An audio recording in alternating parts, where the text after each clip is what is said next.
네, 안녕하세요. 태양강입니다. 오늘은 2022년 2월 11일입니다.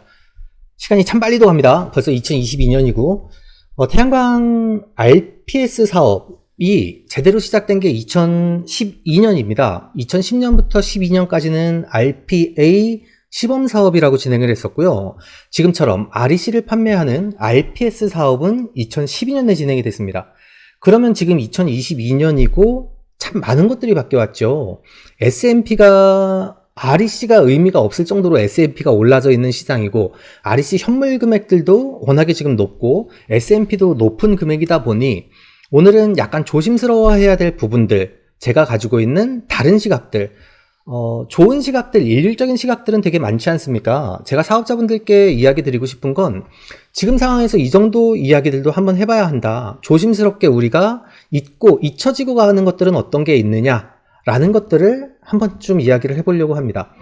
좋은 얘기들, 표준적인 얘기들은 어디든지 들으실 수 있다 보니까 사업자로서 우리가 한 번 좀 더 짚고 넘어가야 되는 이야기 안 한 내용들이 뭐가 있느냐를 제가 조금 많이 찝어드리려고 노력을 하고 있고요. 다양한 시각을 들음으로써 사업자분들이 선택을 하시는데 조금 더 도움이 될 수 있는 방안들이 있으면 좋지 않을까라고 생각이 되어서 오늘도 이야기를 준비하게 되었습니다. 이야기를 시작하기에 앞서 광고 짧게 잠깐만 하고 지나가겠습니다. 저는 제주도에 제가 현장이 많아서 제주도를 자주 가는데요. 동남 쪽에 제2공항 예정지가 있지 않습니까? 그래서 이쪽 지역으로 저희가 발전소를 매매권을 조금 두 개 가지고 있습니다. 500kW짜리 하나랑 1메가짜리 발전소 하나를 가지고 있는데 제가 보기에는 되게 괜찮다고 생각이 되거든요. 위치적으로도 그렇고 제2공항이 들어오게 되면 사실 수혜를 입을 수 있는 지역들이고 20년을 발전소를 가지고 있다 보니까 발전소에서는 그냥 운영유지비 용돈 정도만 나오셔도 20년이 지나면 토지 집가만 해도 발전소를 매입하는 비용들은 넘어가지 않을까라고 개인적으로 생각을 하고 있는데 저도 여유가 되면 투자를 해볼 만한 위치가 아닌가라고 생각을 하는데 사실 사업자분들 의견은 다르실 수도 있고 혹여나 제주도에 관심이 있으시거나 투자 여력이 있는 분들은 한 번쯤 검토해 보셔도 좋은 물건이 아닐까 싶어서 간단하게 이야기가 들어가기에 앞서 소개를 해드렸습니다. 이번 주 REC 시장 먼저 좀 살펴보려고 합니다. 이번 주 REC 시장을 살펴볼 건데 REC 금액이 지금 58,600원 56,000원, 58,000원대를 왔다 갔다 합니다. 오늘 저랑 통화를 하신 어떤 분께서 저에게 뭐라고 말씀을 하셨냐 면 제가 REC가 58,000원대 나오다 보니까 판매를 하셔도 좋지 않습니까? 라고 얘기를 했더니 저는 6만원 넘으면 팔으려고요 라고 얘기를 하시더라고요. 그런데 그분이 6만원이 넘으면 판매를 하실 수 있을까요? 더 올라갈 수도 있다라고 생각을 하진 않으실까? 육지의 S&P가 지금 200원입니다. 제주도의 S&P가 230원입니다. 이 정도 시장에서 우리가 검토를 해봐야 되는 것들, 요즘에 제일 많이 말씀하시는 게 그거죠. 장기거래 계약을 해야 될지 말아야 될지 고민이에요. 저한테 누군지 모르시는 분들이 전화를 불쑥불쑥 하셔서 장기거래 계약을 해야 돼요 말아야 돼요 라고 물어보시는데 제가 그분들한테 일일이 제 개인적인 이야기를 드리기가 되게 어렵습니다. 그래서 개인적인 이야기를 안 드리고 못 드리고 조금 얼버무리고 있는데 저의 의견을 명확하게 말씀드릴게요. 지금 13만원에 계약을 해서 손해보신 분들이 얼마나 계십니까? 난 장기거래 계약이 REC를 13만원에 계약했다. 그래서 손해를 얼마나 보셨습니까? 손해 별로 안 보셨거든요. REC를 그럼 14만원에 계약해서 내가 얼마나 이득을 받냐? 얼마나 이득을 보셨습니까? 이득 보신 분들이 별로 없습니다. 왜 그러냐 하면 S&P가 내가 13만원에 계약을 했는데 S&P가 150원이면 15만원대를 받으시는 거거든요. 그렇다고 해서 13만원을 계약했으니까 2만원을 가져가겠다라고 토해내라고 안 하지 않습니까? 13만원을 계약하신 분들과 14만원을 계약하신 분들이 거의 비슷한 매출을 가져가고 계십니다. 그분들한테 매출에 영향을 미치는 건 사실 13만원이냐 14만원이냐가 중요한 게 아니라 발전 시간이 3.4시간이 나오냐 3.7시간이 나오느냐가 더 많은 영향을 미치고 있는데 그것들을 간과하고 있다. 두 번째, 제가 언제나 영상을 찍으면서 내가 사업자로서 이 바닥에 오래 있던 사람들로서 조언을 드릴 때 이렇게 얘기를 했습니다. 장기거래 계약이 입찰에 참여하실 땐 미니멈 금액을 내가 책정을 해 놓으십시오. 이 금액 이상 올라가야 내가 견딜 수 있다 라는 마지노선을 잡아놓고 사업에 참여하시는 게 좋습니다 라고 말씀을 드렸습니다. S&P가 올라가면 우리는 이 이상의 매출을 가져가고 있지 않습니까? 그건 플러스 알파라고 생각을 하시면 되고, 기준금액 밑으로 내려가도 내가 견딜 수 있는 하한선을 가지고 가야 된다라고 말씀을 드렸습니다. 그럼 우리가 가지고 있는 금액들이 하한선이라면 그렇게 불안할 게 없지 않으실까요? S&P가 60원대로 떨어졌을 때, 60원 미만대로 떨어졌을 땐 200원이 될 거라고 아무도 생각을 안 하시더라고요. 더 올라갈 것들에 대해서. 반대로 S&P가 200원이 되니까 60원이 될 거에 대해서 고민을 안 하십니다. 사실 20년 동안이라는 사업 기간 내에 지금 잠깐 움직이는 한두 달 S&P나 REC나 움직이는 것들은 정말 작은 것들이거든요. 그런데 장기적으로 우리가 투자의 안정성을 가져갈 수 있느냐는 얼마인가는 완전히 다른 이야기가 됩니다. 그렇기 때문에 장기거래계약은 최하한가를 맞춰놓는 게 좋습니다. 그렇기 때문에 참여를 하시는 게 좋습니다라고 저는 개인적인 의견을 드렸고, 그럼에도 불구하고 입찰에 들어가셔서 장기거래계약에 선정이 되시는 게 낫지 않겠습니까? 라고 말씀을 드리는 이유는 정책이 바뀔 것이다. 제가 이 말씀도 되게 많이 드렸죠. 정책이 바뀔 것이다 라고 예상을 하기 때문에 그렇습니다. 왜냐하면 투자 대비 수익률이 20% 이상을 넘어가는 것들에 대해서도 정책적으로 지원을 그냥 계속 해주지 않습니다. 지금은 그리드 페리티에 어느 정도 도달했다라고 보는 거죠. REC가 0이어도 수익성이 창출이 된다. 그렇기 때문에 REC 가중치를 1.5를 받은 분들이 지금은 수익성이 낮아요. 왜냐하면 S&P가 그 이상으로 올라가다 보니까 REC에 대한 수익을 많이 못 가져가고 계시죠. 아니면 현물 금액에 계신 분들은 REC 발급받아놨던 걸 지금 빨리 판매를 하셔야 되는 거죠. 1.5에서는. 그런데 앞으로도 REC 금액이 계속 올라갈 수 있겠냐, 선방할 수 있겠냐 라는 얘기를 할 때 제가 맨날 말씀드리는 건 그럼 과거에 어땠느냐 라는 것들을 한번 찾아봐야 되지 않겠습니까? 라고 말씀을 드리죠. 신재생 원스톱 사업정보 통합포털에 가시면 REC 시장, 오늘의 시장을 확인하실 수 있지 않습니까? 저도 카페에서 유튜브로 커뮤니티 기능을 이용해서 공유를 자주 해드리고 있는데, 변동되는 폭들을 볼 때 오늘의 변동폭들만 보신다라는 게 저는 조금 문제가 아닌가라고 생각이 됩니다. 2022년 2월달 것만이 문제가 아니라 그럼 21년 2월엔 어땠느냐 라는 것들도 한번 좀 찾아보셔야죠. 오르고 있을 땐 계속 오를 걸만 생각을 하시지만 사실 그렇지 않은 경우도 많았거든요. 1년 전에 41,900원이었습니다.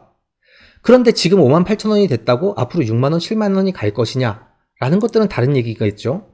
그러면 반대로 맨 끝으로 가서 시작할 땐 얼마였냐, 이게 2015년 11월입니다.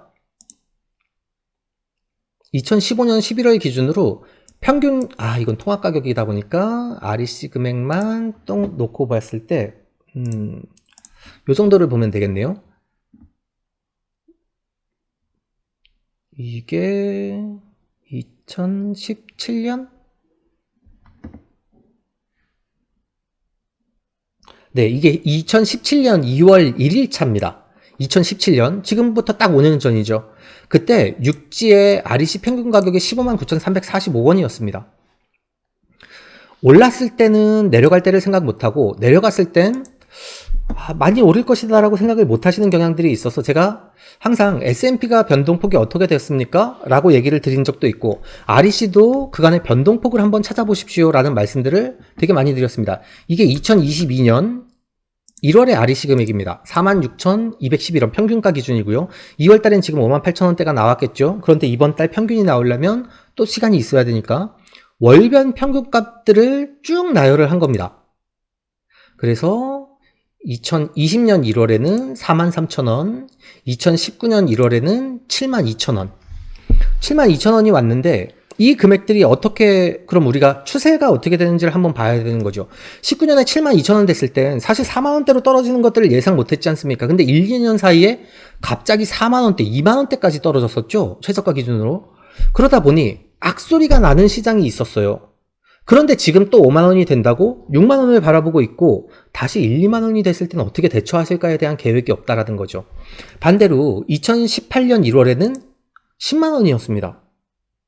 그러면 REC 현물 금액들이 어떻게 왔는지 한번 우리가 살펴보자는 거죠. 그래서 제가 이것들을 요 2010년 9월 1일부터는 매달 첫 거래를 기준으로, 첫 거래 평균가를 기준으로 넣습니다. 이 밑으로는 월변 평균가고요.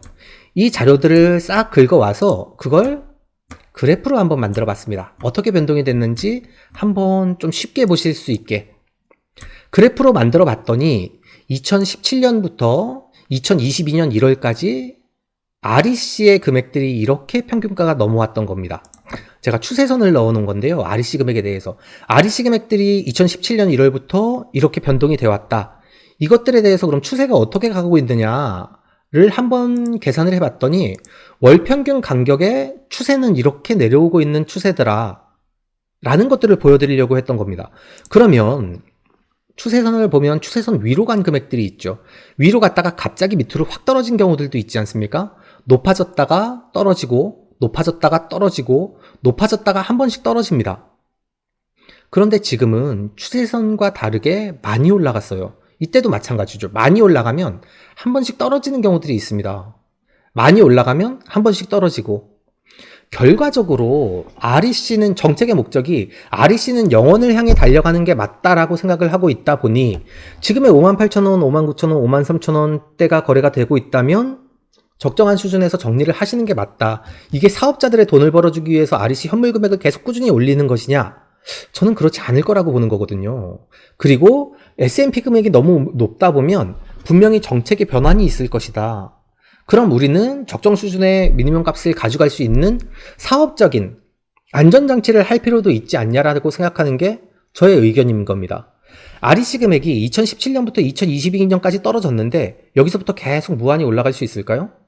S&P도 올라가고 REC도 올라갈까요?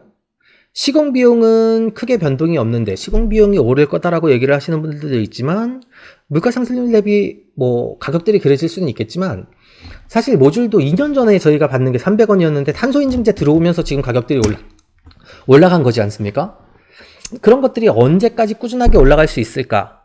적정 수준의 수익이 나야 되고 사업자도 마찬가지고 시공업자도 마찬가지고 적정 수준의 이익이 나야 된다라는 건 공감을 합니다. 그런데 사업자로서 우리가 이런 추세를 알지 못하면 다음에 올 위기에 대해서, 위험에 대해서 어떻게 대응을 할 수 있을까? 를 생각하기 때문에 한 번쯤 고민을 해보십사 라고 말씀을 드리는 겁니다. REC가 급격하게 올라가면 변동되는 것들도 있다. 물론 여기에 S&P 값까지 같이 흐름을 놓고 보면 조금 더 좋습니다. S&P 추세선에 대해서도 제가 말씀을 드린 적이 있는데 급격하게 떨어져서 60원, 50원대 막 나올 때는 사실 200원이 갑자기 이렇게 올 거라고 생각 못했지 않습니까? 그런데 20년의 사업기간을 놓고 그 중에 한두 달, 그 중에 1, 2년의 변동폭이 있는 것들은 사실 그렇게 큰 변동이 아니거든요. 그래서 사업자분들께 제가 되게 많이 말씀드린 게 있지 않습니까? 전체적인 수익률을 놓고 보면 그렇게 크게 변동값이 없습니다. 다만 시공을 어떻게 할 것인가에 대해서 고민을 많이 해보시는 게 좋습니다. 라고 말씀을 드리고 있죠. 그래서 카페의 시공 기준, 오늘 이것도 공유를 해드릴 겁니다. 솔라플레이에서 전기안전공사에서 올라온 전기설비 검사 점검 기준을 올려주셨습니다. 내용은 제가 아래쪽에 주소를 남겨둘 거다 보니까 각자 들어가서 한 번씩 살펴보시면 되는데 시공기준이라는 게 그렇습니다. 저희가 생각하는 시공기준은 아예 공사를 계획할 당시에 시공을 준비할 당시에 올바른 계획이 되고 올바른 구성이 준비가 되어야 20년 동안 걱정 없는 시스템을 운영할 수가 있습니다. 그런데 시공할 당시에 사실 그런 고민들을 많이 하지 않으시죠. 왜 120km, 150km짜리 공사를 합니까? 이격거리를 충분하게 불리고 100km짜리 공사를 해야 되는데 왜 270km밖에 안 들어가는 부지에 무리해서 300km의 용량을 설비를 해야 됩니까? 인버터가 300이다 보니까 300km를 때려 넣어야 됩니까? 아니죠. 300km를 때려 넣어서 음영 때문에 발전 시간이 3.6시간이 나오는 것보다 270km를 넣고 발전 시간이 4시간 이상 뽑아주는 게 훨씬 수익성이 좋습니다. 수익성은 뭡니까? 투자 대비 매출로 가는 거지 않습니까? 지금 매출이 너무 좋고 사업성이 너무 좋다고 해서 무리하게 설비를 늘리려고 하시는 분들이 있으세요. 사실 시공업체의 입장에서는 설치 용량을 늘리는 게 맞을지도 모르겠지만 사업자의 입장에서는 그건 전혀 도움이 안 되거든요. 사업장의 입장에서는 투자비 금액을 낮추고 매출을 극대화하는 것이 손익을 높일 수 있는 방법이지 않습니까?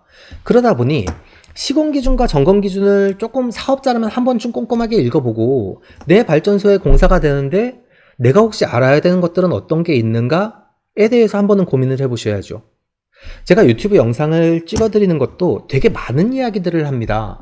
그 속에 정말 좋은 정보들도 많이 들어가 있거든요. 공사를 어떻게 점검을 하고 어떻게 관리 감독을 해야 되는지, 어떤 설비가 잘못된 공사인지에 대해서도 언급을 해드린 적이 있습니다.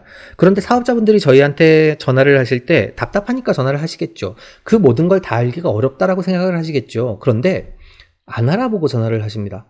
이 얘기에 대해서 내가 충분히 언급을 해놨음에도 불구하고 안 알아보고 이야기를 하는 거죠. 질의를 하는 거죠. 또는 제가 영상의 준비를 다 해놨습니다. 그러면 이렇게 얘기를 하세요. 그걸 다 언제 보고 있어요? 왜 그렇게 구구절절히 얘기를 해? 딱 요점만 얘기를 하지? 저는 매 순간 요점을 정리를 하고 있거든요. 그런데 부족한 부분이 있다 보니 사업자께서도 찾아보셔야 하는 부분이 분명히 있다. 우리가 다 해드릴 수 있는 게 아니다 보니까 사업이기 때문에 본인이 결정해야 되는 부분들도 있다. 그 결정에 있어서 손해를 조금 줄이고 넘어지는 것들을 줄이려고 제가 경험자로서 우리의 경험은 이렇고 나의 생각은 이렇다라고 누누이 말씀을 드리고 있을 뿐입니다. 그렇기 때문에 우리의 이야기들을 참고하셔서 사업자들이 조금 더 좋은 결정을 하실 수 있는데 도움이 됐으면 좋겠다. 그리고 사기꾼들 발붙이고 못 살았으면 좋겠다 라는 간단한 소망이 있습니다. 오늘도 구구절절하게 너무 길게 얘기를 드렸는지 모르겠지만 사업자분들께서 한 번쯤 생각해 보셔야 되는 것들, 지난 시절에 지난 시장은 어떻게 움직여 왔는지에 대해서 한 번쯤 더 고민을 하시고 한 번쯤 더 생각을 하시고 앞으로 지나갈 부분에 대해서 판단을 하시는 데 도움이 됐으면 좋겠습니다. 끝까지 영상 시청해 주셔서 감사하고요. 다음 주에도 유익한 내용으로 인사드릴 수 있도록 하겠습니다. 고맙습니다. 가짜뉴스와 잘못된 정보들이 넘쳐나고 있습니다. 스팸과 사기꾼 예방을 위해서 참여가 필요합니다.